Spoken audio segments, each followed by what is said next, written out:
Hello, and welcome back to Inside the Runner Studio. This is your host, Tom, and with me, as always, are Aaron, Michael, and Diana.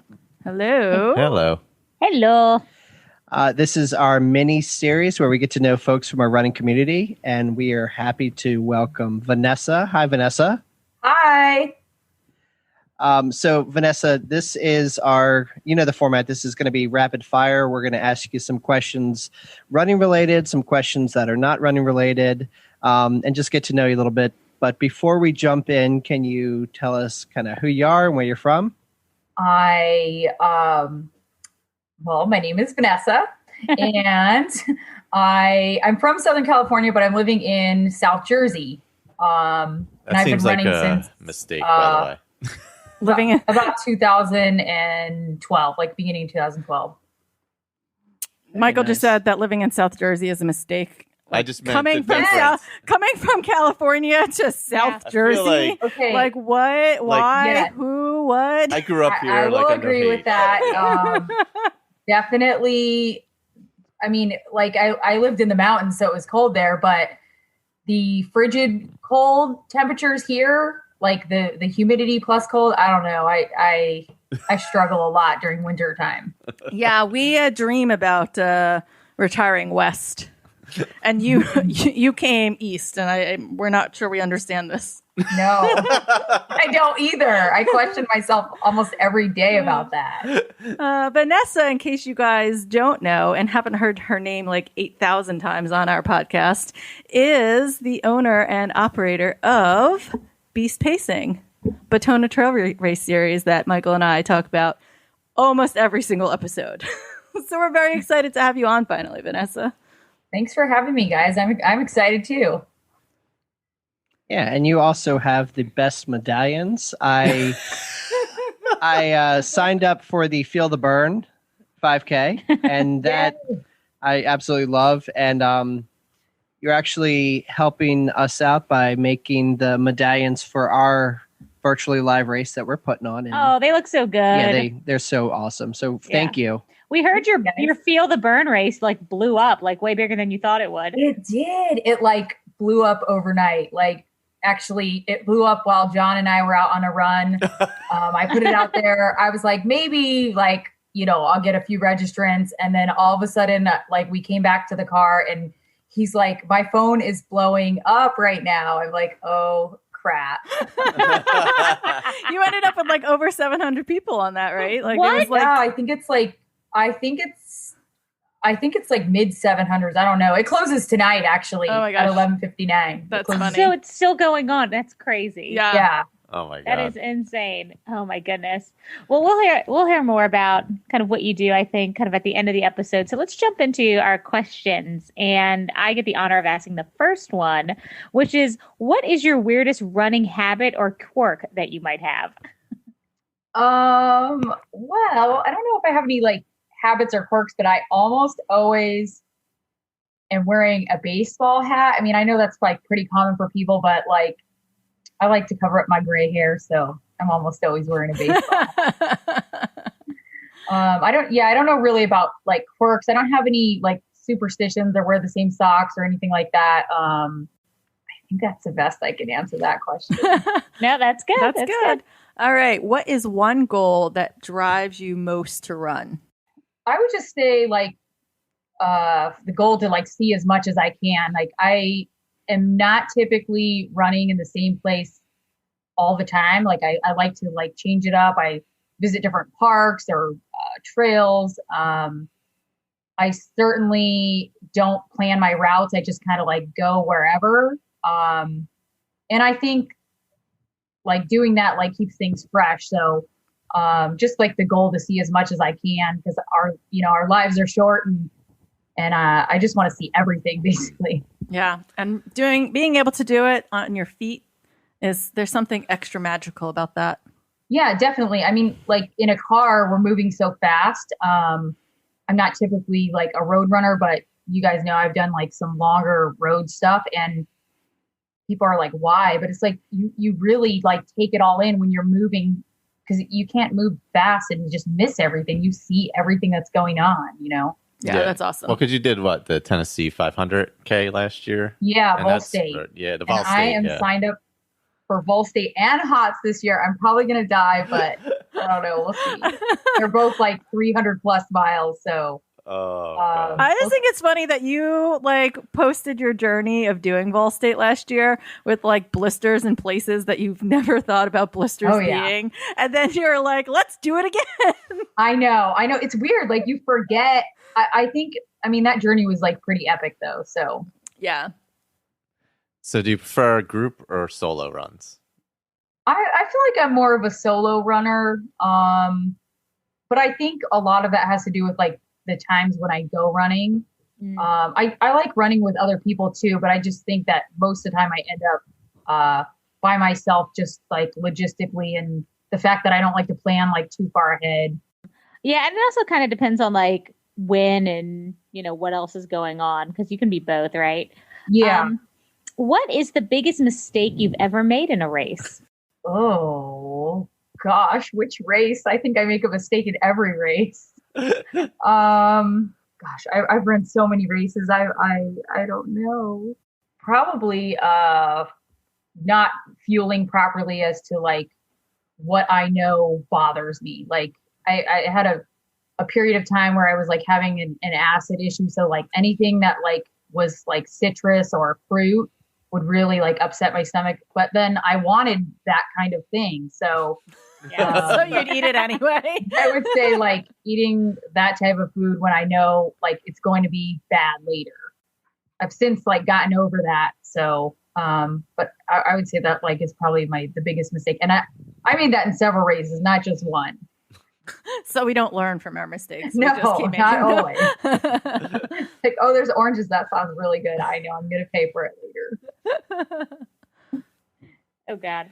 All right. Well, sticking with the positivity, have you had a running injury? Yes. So I would say probably in my first 6 months of running, I had shin splints pretty bad. I could run, and then when I would get home or get done, I just my shins would hurt so bad that I would literally crawl around the house. And that was actually just a result of, wearing a cheap pair of shoes. I was wearing a pair of, I hate to say that you pay for what you get in running shoes, but it's kind of true, I just had a pair from Foot Locker or something. And that certainly was not a good move. And once I switched to a better pair of Brooks, then I was able to rectify that situation. Yeah, I feel like that's that new runner thing that we talk about and have talked about on the podcast a bunch about just inexperience. Oh, yeah. You just don't realize that you think you could just run in anything, and then you realize, the investment in shoes is actually worth something. Yeah, definitely. Because you look at some of the price tags and you're like, I don't need to spend $160 on a pair of shoes. And then you realize they're the most important thing on your body. Yeah, especially and if you're running a lot of miles and going through them, it was hard to think, oh my gosh, I'm going to have to do this pretty often. Yeah, once you get to the longer distances and stuff. When you do Vol State, one race is one pair of shoes practically. That's it, yeah. Oh, those shoes are dust after that. They are they have to go in the trash. They're worth nothing after that. Yeah, that's funny. All right, we're going to move into some random questions. I am scared of this part. So what song would be played on a loop in hell or heaven? In hell, that would have to be freaking that Baby Shark song. I cannot deal with that. In heaven would probably be Simple Man by Leonard Skinner. I love that song. Okay. Yeah, that's a good one. That's yeah. Good choice. You can have an unlimited supply of one thing for the rest of your life. What is it? Free time to go outside. Yeah. That's actually a really good. I've never thought of that answer, but that is a very good answer. That's the best answer we've got. Yeah. We've been doing these for a while, and I think just a couple weeks ago, someone said money, and we're like, no one's ever said that. That's the obvious choice. But free time is one too. Free time might priceless. be better than money. Yeah, because you can't make time. That's it. Yeah, I don't know. Both of those things, though, are equally important to life. Yeah, Like, can I have both? Yeah, right? No, one thing, but yes. It's... All right. If you could be a member of any TV family, which would it be and why? Oh my gosh, I don't watch that much TV, but actually something that I like kind of binge watch, even though I'm not that much of a TV person, is oh my gosh, what's it called? Oh goodness, it's on Netflix and it has this really quirky family. They like lose all their money. I'm totally drawing a thing. Schitt's Creek. Yes. I think that would just be a lot of fun because they are hilarious. Oh, it's so good. I love it so much. I don't know where I'd fit in, but like whatever. Just enjoy it. And then, the zombie apocalypse is coming. Who are the 3 people you'd want on your team? Yeah, it doesn't have to necessarily be people that you personally know. It could be like celebrities. It can be anybody you can think of. I think it would have to be my kids, my 3 kids, only because like, I don't know who fights more for you than your family. I don't know. Oh, that's a good answer. I feel like that would have to be them 3. Oh gosh, I don't know though. 2 of them might leave me hanging. Now that I think about it, Harper, my youngest, would definitely she'd have my back, but the other 2, I don't know. That's funny. If you wrote a book, what would you call it? That's interesting because I've actually thought about doing that, but man, you guys put me on the spot here. It's probably something about getting lost but never feeling like you're really lost, because sometimes I get in some pretty hairy situations and get myself out, and I think like, oh, I'm just going to keep going to the right, and I'm going to make this right turn and I'll get back to where I'm going to be, and then I'm like freaking 12 miles from where I'm supposed to be. I've given John a couple panic attacks like that where I'm like missing. Oh, you know what? There was a story on your Facebook about like you going up to New York, I think, one time to the Appalachian Trail. I feel like you should. You know what story I'm talking about? Something about a gate being locked. Yes, yes, I do. Oh my gosh. I parked down a private road, which I didn't think it was I don't know, like the sign was very misleading. I parked inside of this gate, which I didn't think was going to get locked. And then I got back to my car. I was supposed to meet friends for dinner in like North Jersey. And the gate, when I got back, the gate was locked. I had no cell service. So I'm like, oh my gosh, I'm like standing on the side of the road trying to flag people down. And it wasn't too bad. It took probably a good 2 hours before like the police, like the Rangers came. They tried to unlock the gate. They didn't have the right key. Then they had to get the police department. I mean, it was like a whole big production. It was like Schitt's Creek, seriously. It's like a story from there. And yeah, and I didn't have any service, so it was crazy. But I flagged down a car and eventually got some help and got out. See? So you were lost, but not really. Oh, God, I love it. You weren't actually lost in any way because you knew where you were going. You always get back to where you're supposed to be. Yes, eventually. Sometimes it's many, many hours later, but I do manage to find my way back. So now we have the James Lipton memorial questions. So what is your favorite word? It's probably like you're gonna have to edit that one out. That's a very popular answer. Yeah. Yes. I had to use that one myself when we were asked these questions. What is your least favorite word? Probably can't. Like I hate when people say like I can't do something or. Yep, that's a good one. I think I said that one night when you were yelling at me to get out of a tent. Maybe. I mean, I'm sure I've used it too. Like, in fact, I know I've used it, but like. We talk about that. We talk about that pep talk pretty often. So I'm a rough person to have a pep talk with. I don't like to give up, and It was amazing though, because the guy next to me totally got up and went. Have you heard that story about how the guy next to it was at the 30 hour at the 30-hour race in Connecticut? Michael, you 19. gave him 2019, yeah. you gave him a pep talk, and the guy in the tent that was next to him, he was sitting there Overheard listening to the two of you talking. And so he was like in his tent, and he's like, I'm going to quit. Like, I'm done. There's no way. And so you gave this pep talk to Michael, and he gets out of the tent. He's like, man, that pep talk was amazing. I was ready to quit, but after listening to her talk, I think I'm going to get up and I'm going to keep going. I think he said something like to us when we were standing there. But I don't like recall hearing the aftermath of that. But He actually finished all 30. Yeah, he finished all 30 He did? hours Yes. because of your pep talk. Yeah, it's very hard to quit when I'm around. I feel like it's Unless you're Michael. Yeah, well, I mean, some people are harder to crack than others, and that's like okay. I had this talk with somebody that was running our 24-hour. She's a good runner, and like just like you guys, and she was just having a rough day, and like I think after she said I'm done, I probably made her keep going for like 5 or 6 more hours. I don't know, it was something ridiculous, and then finally she's like, no more, Vanessa, I'm done. I'm really, really done. To be fair, I did go back out that night in the dark. Yes. For a while. Yes. Yeah. All right. And because I'm always the lucky one to get to ask the awkward questions, Vanessa, what turns you on? I would say confidence and people that are honest. That's great answer. What turns you off? So that would probably be like the opposite of that. Insecure people or and pompous, like people that just their shit don't stink. Like, come on, we are all human, and like get off the high horse. Yeah, but you're so great. I love it.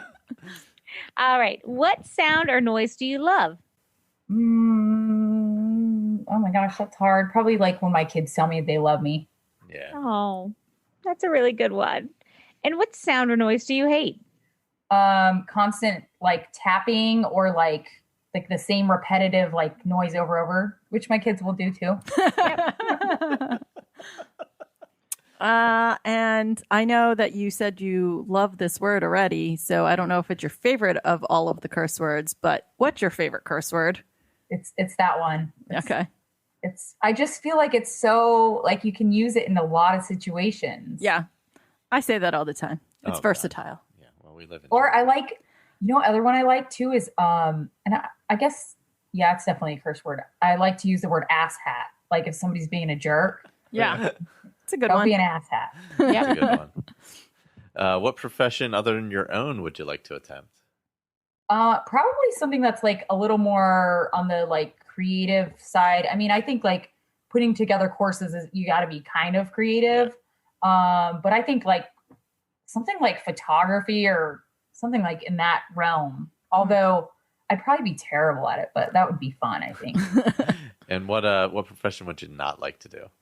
Probably anything that's like being a waitress or something like that, where you're taking somebody's orders. I just feel like those people are like middle people that really get cracked on a lot. Like they just, I think their jobs are hard. Like it's not easy to like people please all the time. And, they got to be in front of like people constantly. And even if they're having a bad day, they got to put on like on a good face. If I'm having a bad day, I can hide out in my office and nobody really knows, Yeah. All right. So Vanessa, if heaven exists, what would you like to hear God say when you arrive at the pearly gates? I don't know if I don't know what I'd like to hear him say, but I think that he would probably be like, dang, I expected you to be here sooner. I live my life hard and fast, I feel like. Like I do a lot of things that I don't know. Oh, man. You're living your life like a cat. You got 9 of them. Yeah, I hope I do. Oh, my God. Oh, gosh. Is there anything you'd like to plug? Well, of course, like, as a business owner in the running based stuff, I definitely, people can follow us at Batona Trail Races on Instagram and Beast Pacing. And those are Batona Trail Races is the company that we produce most of the in-person races. Beast Pacing is the company that I put together in 2014 that basically I put together teams that pace marathons and half marathons, and we pace all over the country. I'm not sure, like, when there's not COVID going on, we're pacing around 150 races a year. Wow. Yeah, I'm Yeah, interested in doing that I one didn't time. realize how big you guys were. Yeah, they hold up their little signs. Yeah. Yes. Yeah. Yeah, I'm It's interested crazy in doing busy. that one day. It's yeah. And then if people want to follow my personal Instagram, it's Vanessa J Kline. I'll link to all of them when we post Awesome. your episode. Yeah, that's so great. Do we have time to ask just how did you get into this? Like, how did that start for you? Like, Yeah, so I mean, I have time. I don't know about you guys, but I Go definitely have ahead. time. So I ran my first marathon, San Diego Rock and Roll, in 2012, June of 2012. And then, I ran with a pacer for, I would say like probably 3/4 of the race. And then I took off and like beat the goal time that I had in my head. And then, I signed up for St. George, and I ran with a pacer, from Cliff Bar. Cliff Bar had their own pace team at that time. oh, interesting. And I was trying to qualify for Boston, and my pacer was this guy named Shannon, who I'm still like in contact with, not super frequently, but I asked him probably every mile, like, am I going to make it? Am I going to make it? Am I going to make it? And I know that I drove him crazy. And at the end, I was like, how do you get into pacing? And he said, well, you just got to like start contacting your local races. So I started doing that. And actually at that time I was pretty, like, my financial situation was pretty rough.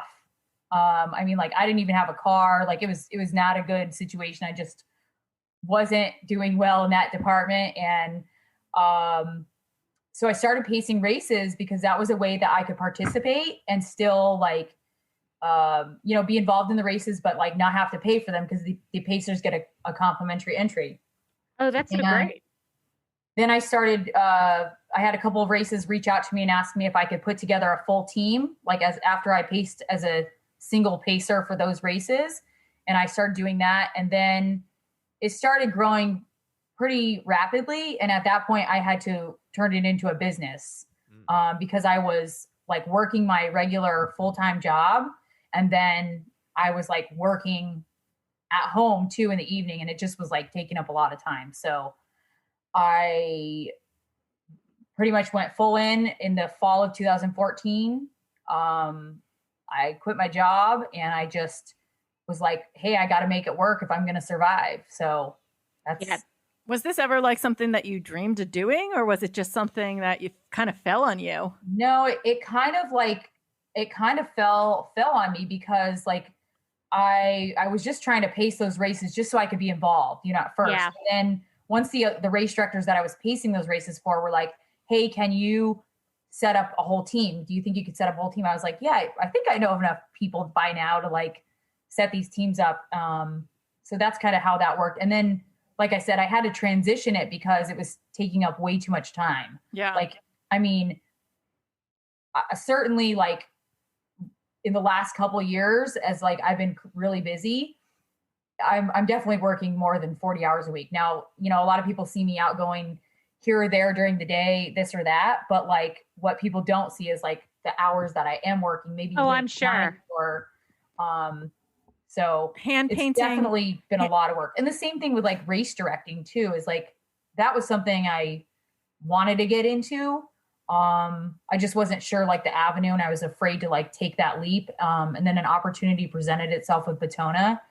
And once I was able to learn like the process, then I was like, you know what, I can do this. I just need a little confidence to continue building. And I'm sure you guys are seeing, like, we're putting on, like, I think we have 7 or 8 now. I don't know. Like, and I have lots of permits that are pending right now. So yeah, I saw Yay. something on your website that I hadn't about seen Towers Beach Yes, Run. that I was like, Yeah. I saw something on your website recently. I'm like, wait a second, what is? Yeah. what is- So it's out there and the registration is open, but I like haven't like talked about it really at all. This is like the first time I've like openly really said anything like on a public platform, but we do have like that beach run September 11th that's in Rehoboth Beach, Delaware. Hey guys, Oh, want to awesome. meet us in Rehoboth?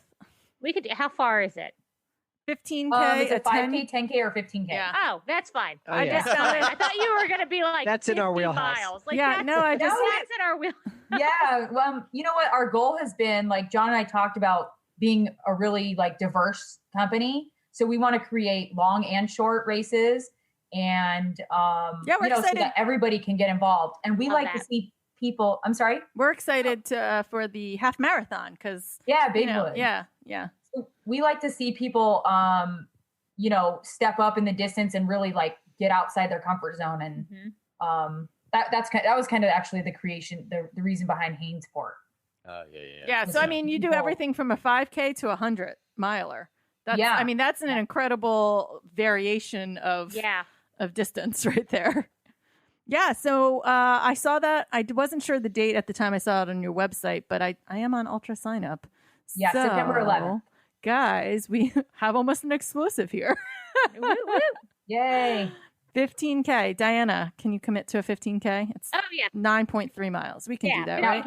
Now, it is in the sand. That's the disclaimer. What? Yes. You can do it, though.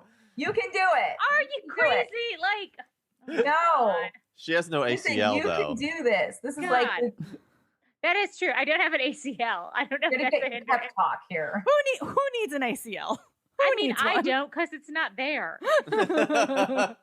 Well, there are the 3 distances, so you can pick whatever you want, and That's you can be done. You can be done before all your friends and hang out. Yeah, there you go. kind of There you in go. between us too. Like that's probably a good meetup location for us. Yeah, interesting. Yeah, but that's such an interesting story about just hearing like your journey of how you started with all of this. Yeah. Yeah, I mean, like when people ask, like I'll tell them, but it's not. I don't think it's like. I don't think most people know that. Well, now all of our listeners do. It definitely came from like I guess like I built from the ground up, like no business loans, no nothing, just when I was making money, just putting it right back in. And actually I'm still doing that with Batona, like everything. Gosh, like the supplies when you're like putting together races is crazy, and but you have to invest in yourself and in your belief in your company in order to grow. And that's like that. I truly believe that. Yeah. Yeah. But your passion and your love of what you do really shines through it all. Yeah. And that's, I think, why and what Michael and I love about you. And I think that's why we are so encouraging of everyone to sign up for everything that you guys do, because I just feel like, you are a passionate race director. You care about everything that you're doing. And I think that really comes through. Thanks, guys. I appreciate that. I'm glad it does, because I do feel that way. All right, so I guess now I'm going to awkwardly sign us off. But Vanessa, thank you so much for our time. This was amazing. For your time today. This is so great. Thanks for having me, you guys. Thank you. And see you soon. Maybe in September. Yes. Yeah. Okay. Yes. Bye. Well, in 2 weeks. Bye. Bye. Bye.